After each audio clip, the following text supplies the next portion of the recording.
আমরা ঝিনাইদহ জেলা থেকে এসেছি। আমাদের সঙ্গে মহিলা দল সহ ঝিনাইদহ জেলা নেতৃবৃন্দ এসেছেন। আমাদের ঝিনাইদহ জেলার আগামী দিনের ধানের শীষের কান্ডারি যিনি নমিনি হয়েছেন অ্যাডভোকেট এম এ মজিদ, জেলা বিএনপির সভাপতি, উনি আমাদের মাঝে উপস্থিত আছেন। আমরা বিগত 3 দিন আগে আমরা ঢাকা শহরে এসেছি। আমরা 300 ফিটে ছিলাম, ওখানে ছিলাম। আজকে মধ্যরাত থেকে আমরা এখানে এসেছি। মধ্যরাতের পরে আমরা এখানে এসে উপস্থিত হয়েছি। আপনারা জানেন আমাদের দেশে আজকে বাংলাদেশের বরপুত্র, আগামীর রাষ্ট্রনায়ক, আগামীর বাংলাদেশ, আগামীর প্রধানমন্ত্রী, বাংলাদেশ জাতীয়তাবাদী দলের সর্বোচ্চ নেতা, ভারপ্রাপ্ত চেয়ারম্যান জনাব তারেক রহমান দীর্ঘ 18 বছর পরে আজ বাংলাদেশের মাটিতে পা রাখতে চলেছেন। সেই উপলক্ষে সারা বাংলাদেশ থেকে আপামর জনগণ এই ঢাকার বুকে আজ অবস্থান করছে। আজ সারা বাংলাদেশে খুশির আনন্দ, সারা বাংলাদেশ আজ আনন্দের জোয়ারে ভাসছে। আমরা প্রিয় নেতাকে পাবার জন্যে, প্রিয় নেতাকে দেখবার জন্যে আমরা অধীর অপেক্ষায় আছি। নেতার আগমনে সারা বাংলাদেশ আজ হাসছে। আমাদের ভারপ্রাপ্ত চেয়ারম্যান জনাব তারেক রহমান দীর্ঘ 17 বছর পর আমাদের দেশে প্রত্যাবর্তন করতেছে।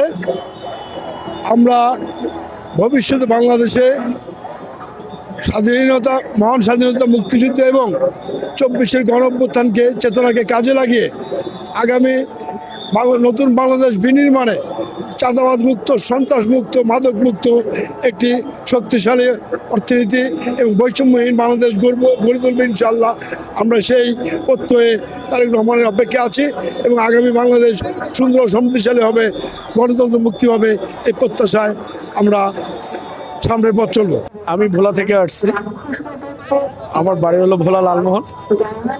আমি সেখান থেকে আসা। দলকে ভালোবাসি বিদায় আমার নেতা ছিলেন, তারই দলের হাল ধরেছে এবং আমি এই দলকে, সে আমার ক্লাস 5 থেকে আমি এই দলকে ভালোবাসি। আজকে আমার বয়স প্রায় 52 বছর। তাই আজকে আমাদের লিডার আসতেছেন, তারুণ্যের লিডার। তাই সেই লিডারের জন্য, লিডারের ভালোবাসার জন্য আজকে এখানে আসা। তাই দেশকে ভালোবাসি, দলকে ভালোবাসি, লিডারকে ভালোবাসি। এটা হচ্ছে আমাদের আশা আকাঙ্ক্ষার প্রতীক জনাব তারেক রহমান দীর্ঘ 17 বছর পরে বাংলাদেশে আসতেছে। এটি আমাদের জন্য ঈদের মতো একটি আনন্দের দিন।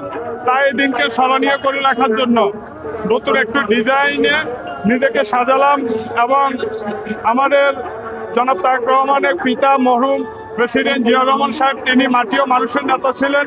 তিনি মাঠে ঘাটে কাজ করেছেন।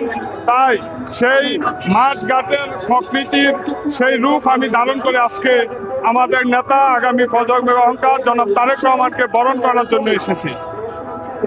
তারেক রহমান দেশে ফিরে আসছেন, এটাতে আমরা অত্যন্ত আনন্দিত, আমরা উদ্ভাসিত।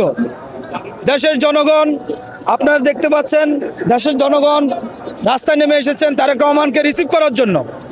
আমরা আশা করি তারেক রহমান দেশে আসার পর আমাদের দেশে যে রাজনৈতিকভাবে যে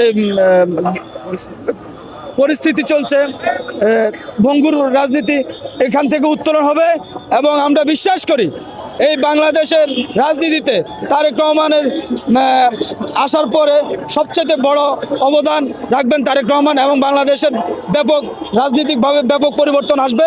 বাংলাদেশের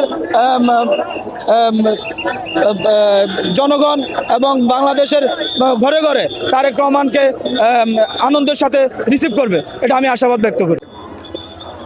বাংলাদেশের প্রাণ জনাব তারেক রহমান 17 বছর পরে বাংলাদেশে আসতেছে। এটা আমাদের গতকালকে আমাদের চাঁদা ছিল, আজকে আমাদের ঈদের দিন।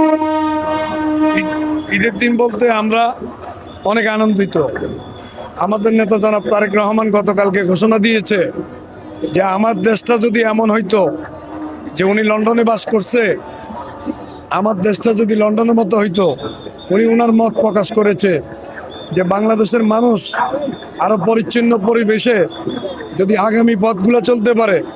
এবং আমরা আশা রাখি তারেক রহমান আসার পরে বাংলাদেশের যে ষড়যন্ত্র চলতেছে, যে ষড়যন্ত্র রাজনীতি চলতেছে, আমি আশা করি এটা শেষ হয়ে যাবে। কারণ তারেক রহমান আমাদের আস্থা ও বিশ্বাসের জায়গা। ইতিমধ্যে তারেক রহমান আমাদের বাংলাদেশের মানুষের হৃদয়ে জায়গা করে নিয়েছে। তারেক রহমান প্রতিটা মানুষের ঘরে ঘরে জায়গা করে নিয়েছে। তাই বাংলাদেশে তারেক রহমানকে রিসিভ করার জন্য আজকে 1 কোটি মানুষ ঢাকা শহরে নেমে এসেছে। দীর্ঘ 17 বছর পর আমাদের প্রাণপ্রিয় নেতা, বাংলাদেশের আপময় জনসাধারণের প্রাণপ্রিয় নেতা আজ দেশে আসছেন। এই খুশির আমরা ভাষায় ব্যক্ত করতে পারবো না।